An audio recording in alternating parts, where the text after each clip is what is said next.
Hello everyone, welcome to our channel. We are going to watch a team principal press conference, but before we play it, just don't forget to like and comment to the video, because your support is everything to us. Very warm welcome to you all. Can we start with the man in the middle? James, perhaps we'll start with you. Now, it's been a tough run for Williams of late. Can you just paint a picture for us? How tough has it been, both for the guys and girls here at the track and back at the factory? Yeah, there's no doubt about it. I think teams aren't built to take what is 6 major crashes. Generally speaking, we'll hold a stock of parts that's about 4, maybe 5 of each component. That's about where you want to be. And so it doesn't take long to figure out that once you crash 5 or 6 of them, you're in trouble. Huge effort by both the trackside team and those in the factory. I've had people that are part-time or even on shift work just asking what more can they do to come in and do it. And that's an incredible feeling when you're part of an organization that goes above and beyond to make sure we have 2 racing cars on the grid every week. It's a distraction away from 25, there's no doubt about it. Not so much from 26, but you have to pour your effort into just making sure you're here on track fighting with your competitors around you. You mentioned 2025. I did want to ask, what are the mid to long-term ramifications of this in terms of the cost cap, in terms of spares, just to finish this season? It's you're effectively just moving elements around from what you can do. No one here would have accounted, I hope anyway, for this amount of attrition less late on the season. So the implication is you have to take a little bit away from next year's cost cap. That's the frustration behind it. You're moving things around. But to a certain extent as well, what's the implication? We have elements that we're fixing for the long term, which is around process structure, infrastructure. It doesn't hinder on any of those, and those are the big gains. What we're talking about is a few hundreds of thousands that I wish we weren't spending this year that we could spend next year. Okay. What about Franco Colapinto? Has his confidence taken a knock with the series of crashes he's had? Short answer, no. If you speak to him today, I think hopefully you have the opportunity to, you'll see he's the same calm, collected individual that was there back in Monza. He takes, one of his huge strengths is all of this on his shoulders and just wants more. He just wants to keep performing. Not at all. He's here. Have you asked him to change his approach for these last 2 races? No. The only thing I asked both drivers to do, and this is before in Las Vegas, is free practice you need to take in a level of care. But qualifying is qualifying, race is race. Do what you do best. You're one of the 20 best drivers in the world. Okay. James, this is the last time you're going to be in the FIA press conference. I did want you to look bigger this week, this year.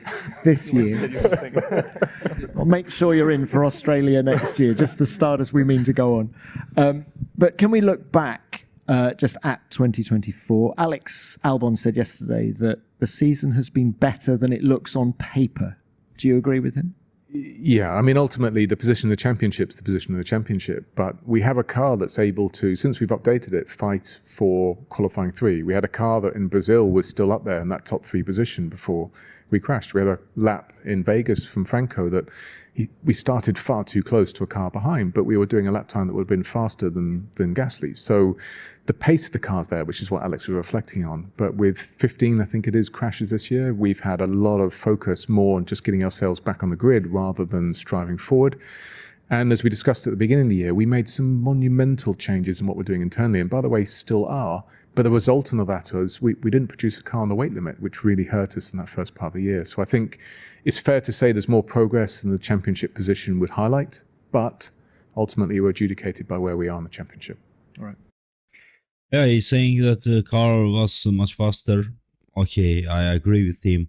The car is faster, but when there is no results, it's nothing to say the car is faster because you don't have the results. It's at the Las Vegas we were so fast, but the crash ruined our race, let's say, or their qualifying. Also at Austin, also in Brazil. But when you don't have the result, if you want, you will have like a car, like a rocket, but the results is nowhere. I'm sorry for the interruption, but I must do it. We are just continuing to watch the video. James, many thanks for that. I'm sure there'll be more questions for you in a minute. Mike, let's come to you now. Aston Martin have had a rough run since Singapore in particular as well. Can we start by just talking about the mood in the team? How is confidence at Aston? Surprisingly good, I have to say.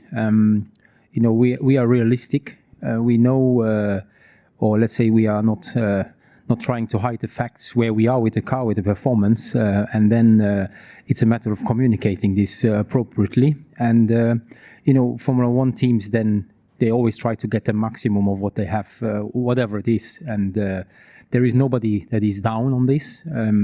It's reality, and you have to, like last year it was much easier to get more points at once. Now it is very, very difficult to get small points. But that's the reality, and that is something that we have to accept and do the maximum with it. But to be honest, there has not been many frustrations.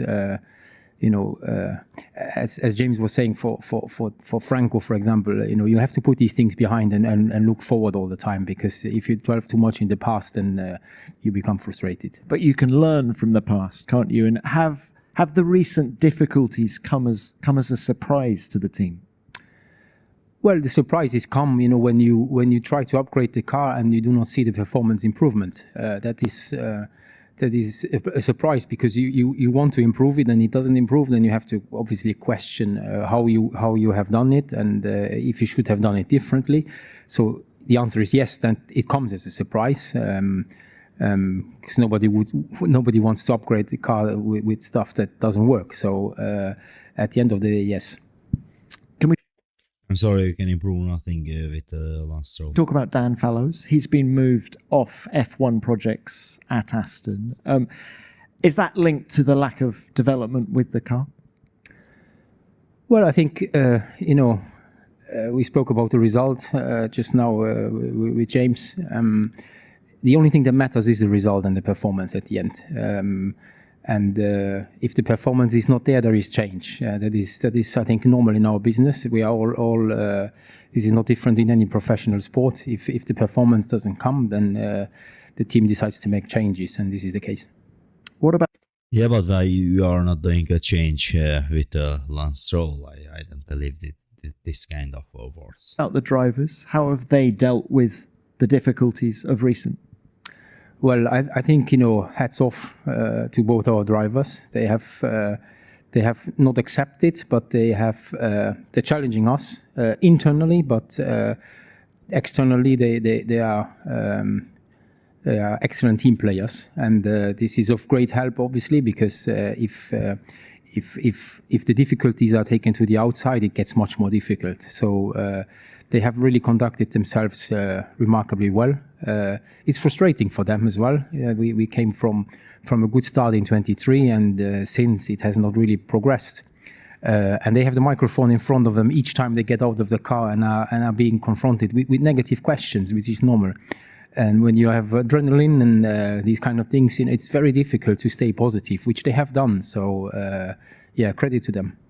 And what about the season as a whole then? How will you reflect on 2024? And do you feel, despite the results, you've put the foundations in place for a better 2025?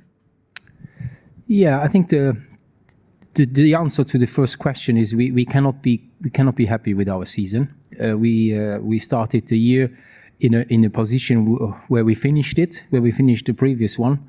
And our target was really to close the gap a little bit to the front, and the exactly opposite happened. So we can't be happy with that.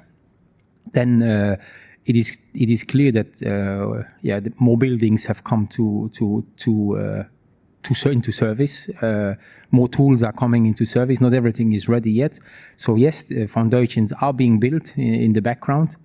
But we have to run a car also in this season and in next season, and this is not dependent on am I finished yet with my wind tunnel or not. Nobody will be interested in that after all. Okay, thank you very much, Mike. I'm sure there'll be more questions for you in a minute. Laura, let's come to you now and start by talking about the battle for P6. It is incredibly close, just 4 points separating P6 to P8. How do you view the battle? Look, it's a crazy, intense battle. Of course, it gets a bit less interest compared to what's happening at the very top. But to have three teams after 22 races separated by 4 points, it's very much, you work all these years as mechanics, as engineers, as staff to be involved in this sort of battles. That's why you love the sport. So I think it's great for the team to be part of that. It's pushing us to improve. It's pushing us to learn. It's sometimes in the hard way, but it's a great battle to be involved in. And I think it's good that these three teams, we are in the very, very final part of the seasons. We all have a car that is able to produce a top 10.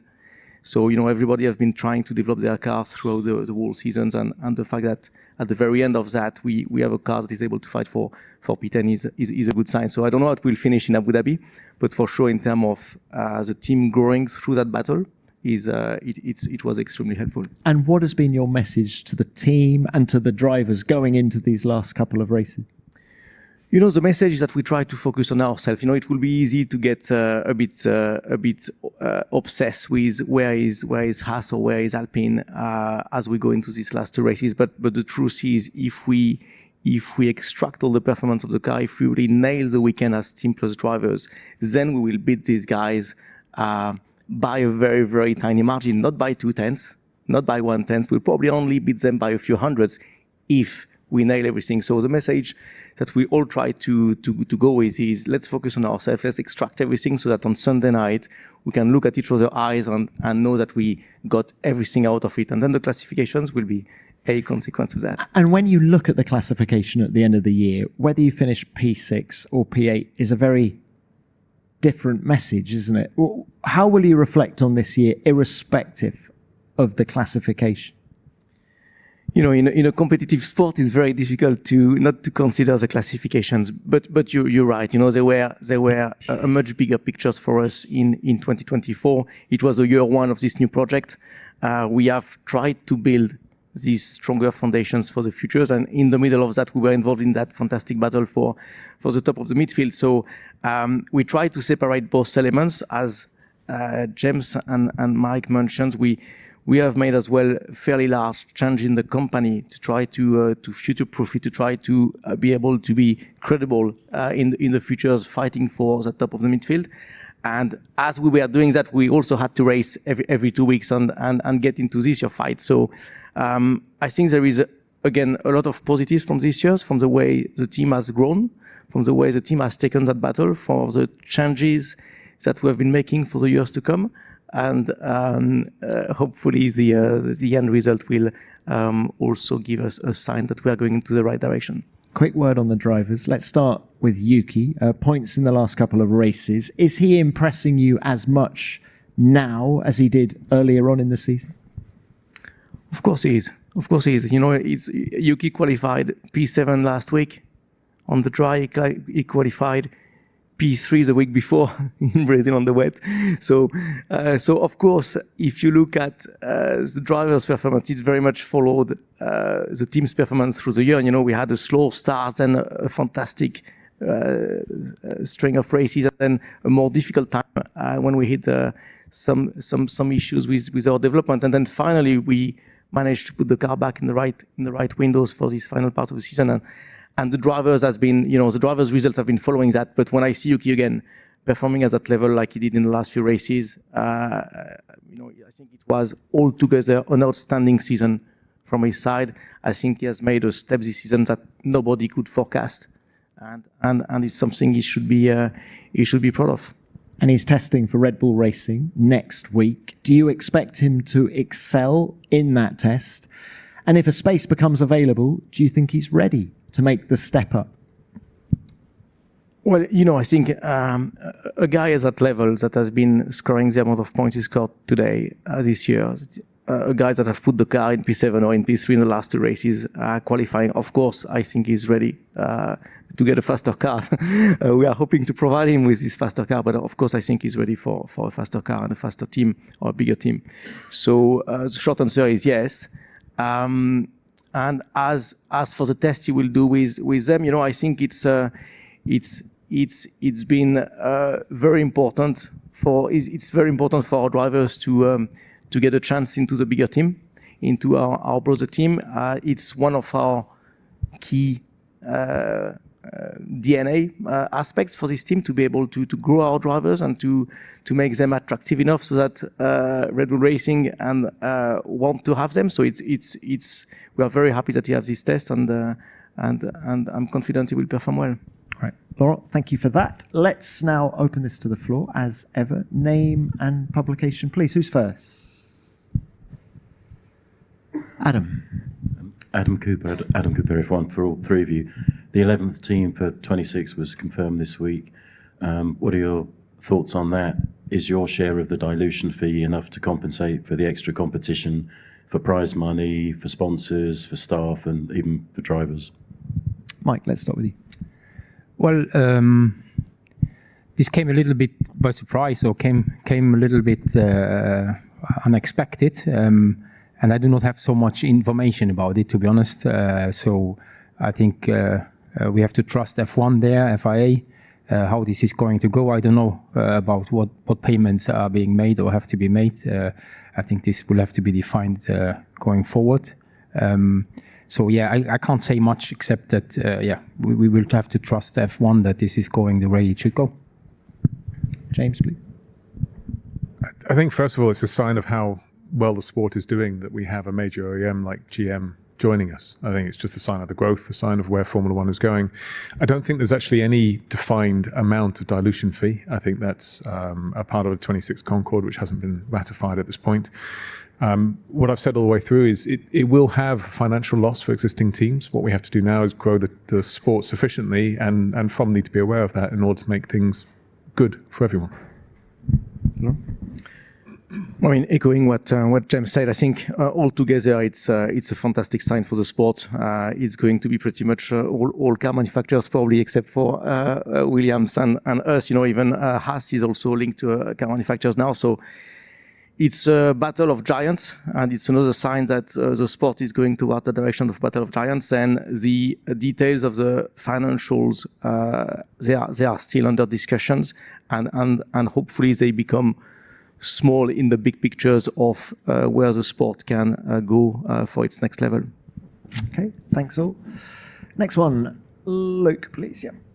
Luke Smith from The Athletic. James, to follow up on that, in the past you said you were strongly against the expansion of the grid while teams are financially unstable, was I think how you worded it. Has that stance softened at all, or is that too big for F1 to turn down, do you think? So those two things I said, I think it was actually here a year ago, but one of them was we welcome GM open-armed, and I still maintain that. It's a large brand that comes with it, a different significance to an independent body that's joining us at that point.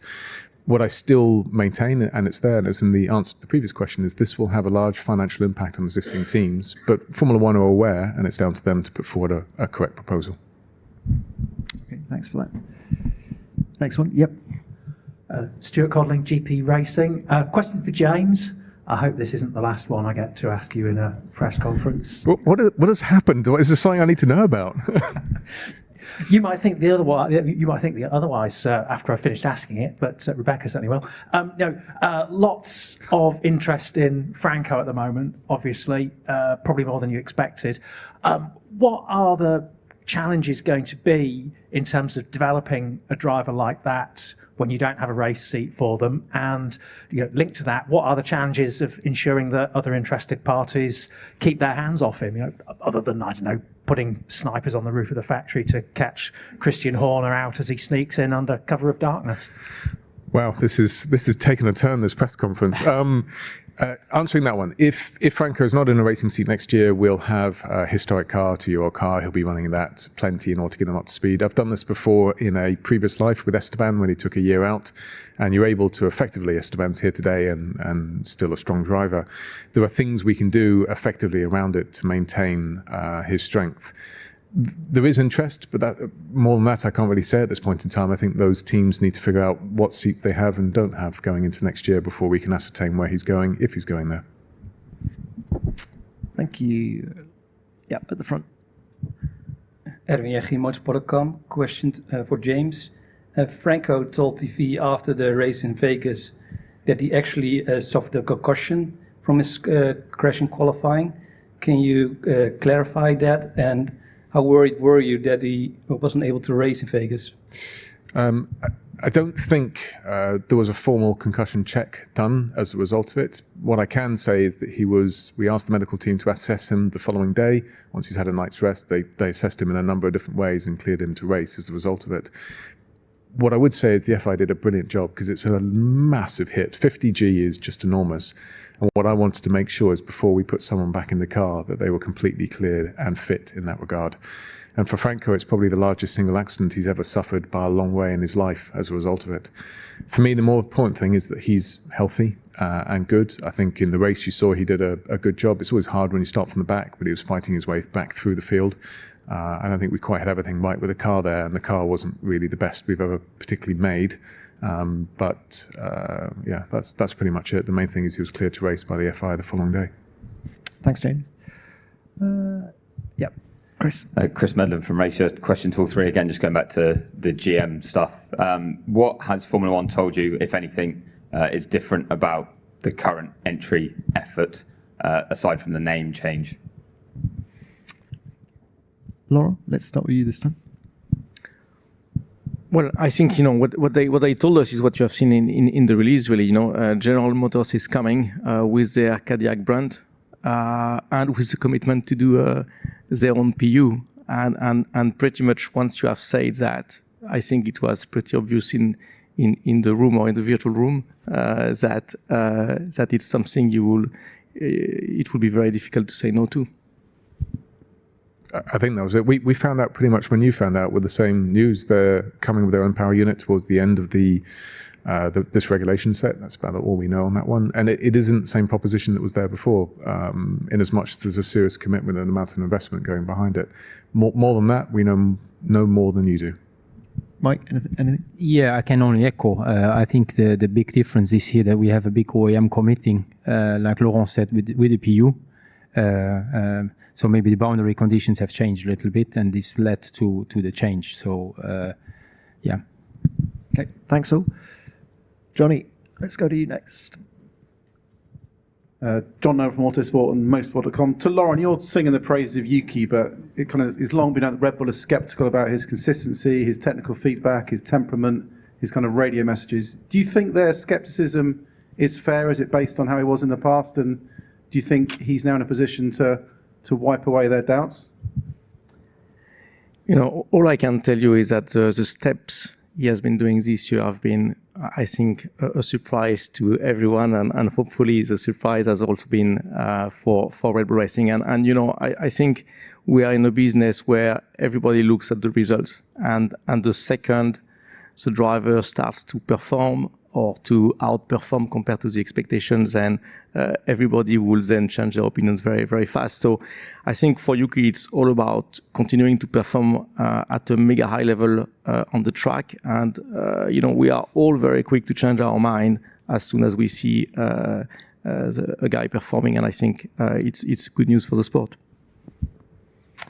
Thank you. Where are we going next? Yes, please. James Ellingworth from the Associated Press. Obviously, question to all three. Obviously, there are some restrictions on what you can do with regard to 2026 and the rules until the end of this year. Do you have any concerns about a potential head start for the new GM team in that regard, being able to get a head start on those rules? James, let's start with you this time. They should not, and I don't believe they do, have a set of regulations. Because they're not finished to be ratified. So in the last F1 Commission, we still have quite a few aerodynamic elements that are outstanding, and it's the wet surfaces that are the tricky bit of it. Following that, if they are due to enter into 2026, they should fall under FI ATR and also cost cap regulations in 2025. So is there a head start? Is potential this year, for example, when they're completely outside of any caps? Maybe. But I think it's controlled fairly well under some FI regulations. It's for the FI to regulate next year. Okay. Mike, Laurent, anything to add? Yeah, Mike? Yeah, I agree.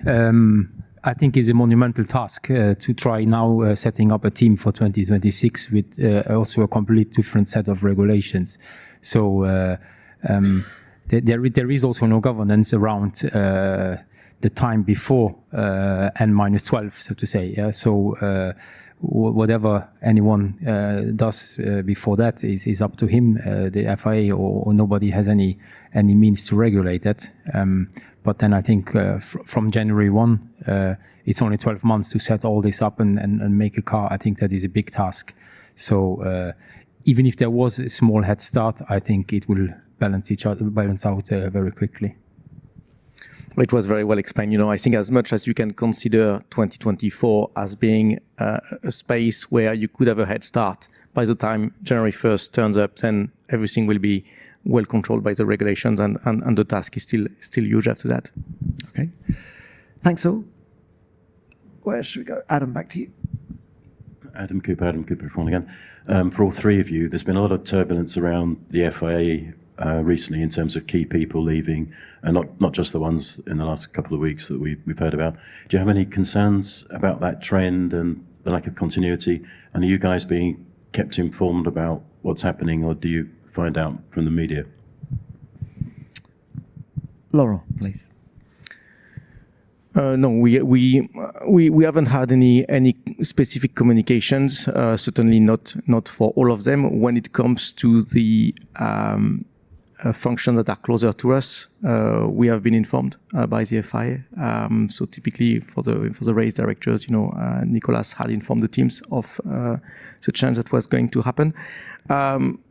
We have no say into it. We can only be trying to be as supportive as we can in assisting the FIA when they have this large change of personnel, to make sure that whoever is coming in to, especially in season, that we can give them the right support. I don't think it's any team's interest to have a weak FIA, and therefore we can only witness the changes and try to be as helpful and supportive as possible when with the new people that are coming in.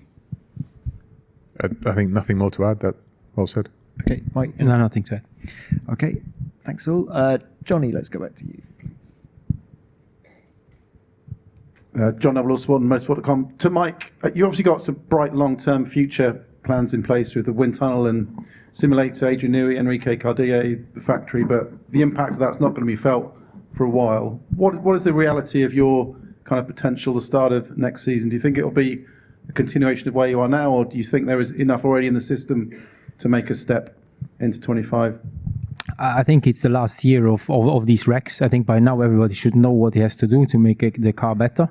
And this is the same for us. So we have set ourselves some targets. We can't wait until the people that you have mentioned are there, or until everything is ready. We have to produce a 25 car that has to be faster than the 24 car. We cannot continue on that level. So an improvement has to come. Can we see you return to 2023 levels next year? Beginning of season or end of season? I think we need to be realistic. 23 start of season was a combination of a solid job from our side and probably a less solid job from other teams. That puts you in a different competitive place. In absolute performance term, there was still a significant gap to the leading teams, and so I think it would be nice if we would start the year in that position. But I think we should be realistic, see what happens over the last 18 months, and try to do better than we have done there. Okay, thank you for that. Luke, back to you. Luke Smith from The Athletic. James, a question for you about Kimi Antonelli. I know you played a big role in his development when you were at Mercedes, him coming on the grid next year. How excited are you about seeing his potential, and particularly a top team from the get-go? And is there a certain degree of pride that you take as well, seeing a young driver that you've helped nurture come onto the grid? There's always when you follow the journey of someone, so I think it was 11 years old when was the first time I met him, always when you follow the journey of someone, you have an amount of pride when they have success. But it wasn't just me involved in the journey. Toto was there, Gwen was there as well as a part of it. And they're doing a brilliant job, I think, just keeping him on the right track. It's a very big step from already into Formula 2, and then another big step into a Formula 1 car. I would say they've done really good preparation, sort of have hints of what they're doing around the world, and yeah, very much look forward to how he gets on in his first few races. Okay. Thank you, James. Any more from the floor? Otherwise, I think we'll call it a day. Thank you very much. Yeah, thank you very much for watching this video with me. Just as I said on the beginning of the video, don't forget to like it, comment it, and subscribe to the channel, because your support is everything to us.